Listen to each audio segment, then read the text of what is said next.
Assalamualaikum warahmatullahi wabarakatuh. Nama saya Rahman Fandi dengan NPM 22170511043 dari kelas B, dan pada kesempatan video minggu kali ini saya akan membahas mengenai materi pushdown otomata dalam teori bahasa dan otomata. Sebelum kita memasuki materi pushdown otomata, kita harus mengingat terlebih dahulu materi pertemuan sebelumnya, yang dimana di pertemuan pertama kita sudah membahas hierarki Chomsky, yang dimana hierarki Chomsky ini memiliki 4 hierarki, yang dimana ada regular grammar, kedua ada konteks free, yang ketiga ada konteks sensitif, dan untuk tipe ketiga ada recursive enumerable. Dan pada video minggu kali ini kita akan membahas konteks free language, yang dimana si konteks free language ini untuk automatanya sendiri atau automatonnya sendiri dia bisa di-accept hanya dengan melalui pushdown otomata. Karena minggu kemarin kita udah bahas regular grammar, yaitu dapat di-accept oleh Van State automata, kita minggu kali ini kita akan membahas pushdown otomata. Sebenarnya apa sih pushdown otomata itu?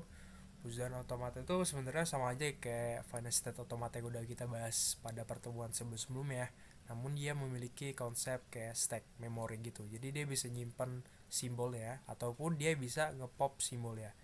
Jadi dia bisa antara push dan pop. Dan untuk pengertian formalnya itu, si pushdown otomata itu dapat didefinisikan sebagai tuple apa ini? Yang pertama ada key. Itu merupakan set of states, artinya dia kumpulan-kumpulan states. Terus yang kedua sama juga kayak FSA, dia memiliki sigma, di mana sigma ini merupakan kumpulan input simbol. Namun dia bedanya di sini ada ketiga nih.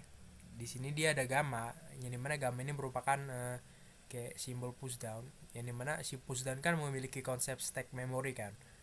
Nah, si gamma ini bisa di pop ataupun di push sesuai input pada transisi pushdown otomata. Terus untuk definisi tuple lain itu sama aja kayak final state otomata, dia punya key 0 juga sebagai initial state. Nah, cuman dia bedanya di sini ada Z, di mana Z ini biasanya dia dimasukkan pada stack, enggak, dia dimasukkan pada kondisi awal stack. Jadi Z ini kayak cuman kayak apa ya, kalau di program itu kayak null, kayak nilai initial value dari variabel gitu. Nah, untuk F itu sama aja kayak final state otomata. Di sini F itu final state. Lalu di sini juga ada transisi, fungsi transisi. Nah, disitu kita di sini untuk pushdown otomata sendiri sebenarnya ada 3 komponen. Yang pertama dia ada input tab, terus yang kedua dia ada stack, dia karena memiliki konsep memory stack. Lalu yang kedua lalu yang ketiga ada finite control. Sama halnya dengan finite state automata, dia memiliki juga diagram finite state-nya. Terus dia berkolaborasi dengan memory stack dan input tab, yang nanti akan menentukan apakah string yang dimasukkan itu dapat diterima atau ditolak. Nah, apa sih perbedaannya antara diagram finite state automata sama pushdown otomata? Sebenarnya simple perbedaannya. Di sini dapat kita lihat bahwasanya pada transisi finite state automata dia hanya memiliki satu simbol, yaitu input simbol.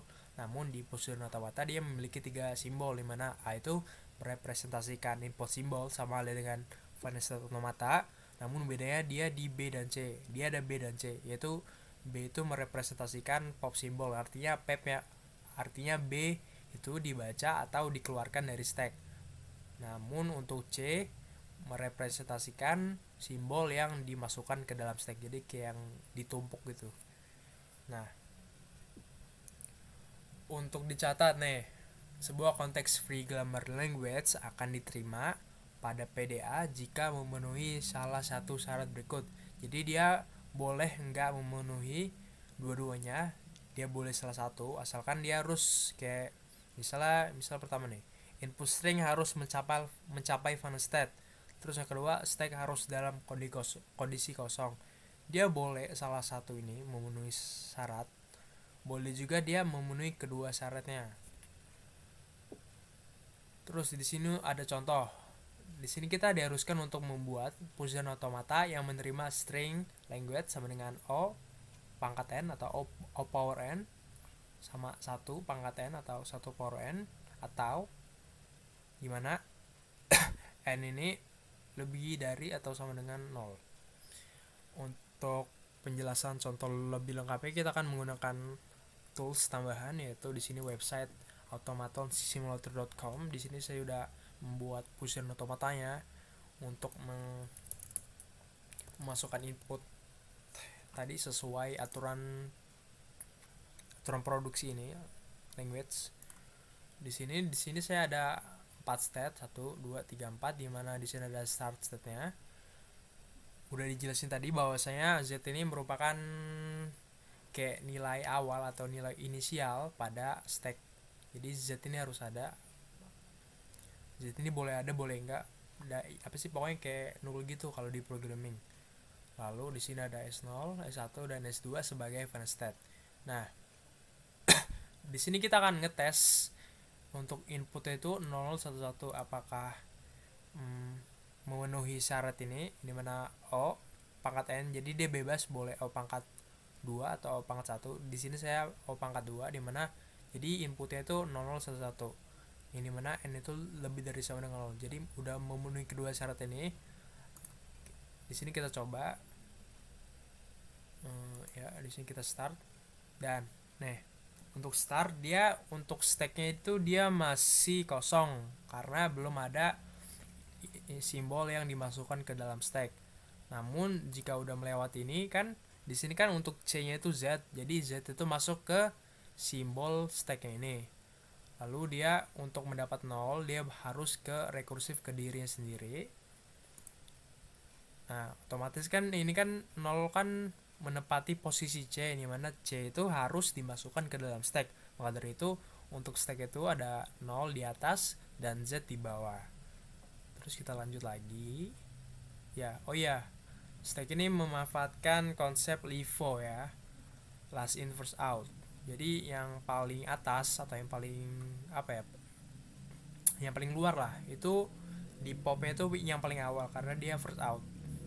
Terus kita lanjut lagi, untuk mendapatkan 0 kita harus merekursifkan lagi atau kita harus mengtransisikan ke diri kita sendiri lagi. Yang dimana dalam hal ini adalah S0. Kita masukkan lagi. Nah, di sini dapat dilihat bahwasanya 0 itu dimasukkan lagi ke atas stack ini. Jadi kondisi memori stack saat ini adalah 0Z. Lalu kita demi mendapatkan satu ini kita harus mengtransisikan ke state lainnya, di mana state ini adalah S1. Lalu kita transisikan. Di sini dapat dilihat bahwasanya dia ada B. Oh ya, untuk apa sih, kalau misalnya input simbolnya yang dimana A dan B ini kan epsilon, maka dari itu untuk B-nya ini kan nggak ada yang di pop atau yang nggak ada di red. Jadi di sini kan untuk transisi antara S0 dan S1 ini 0-nya kan di pop. Nah, di sini kita ngecek apakah di stack kita itu ada 0. Nah, kalau misalnya ada, maka untuk kondisi transisi ke S1 terpenuhi. Maka dari itu 0 yang paling atas kita popkan atau kita keluarkan atau kita read. Nah, maka dari itu di sini tersisa hanya 0 sama Z, yang dimana 0 ini ada apa sih, posisinya di atas. Terus demi mendapatkan satu lagi kita harus memanfaatkan kayak rekursif ke S1 nya ini kan. Nah, kalau udah kita bakalan pop 0 lagi, ini mana 0 ini di atas kan.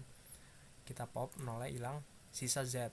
Nah, kan dapat diketahui bahwasanya untuk sebuah string itu dapat dikatakan diterima atau tidaknya, dia pertama harus mencapai final state untuk inputnya.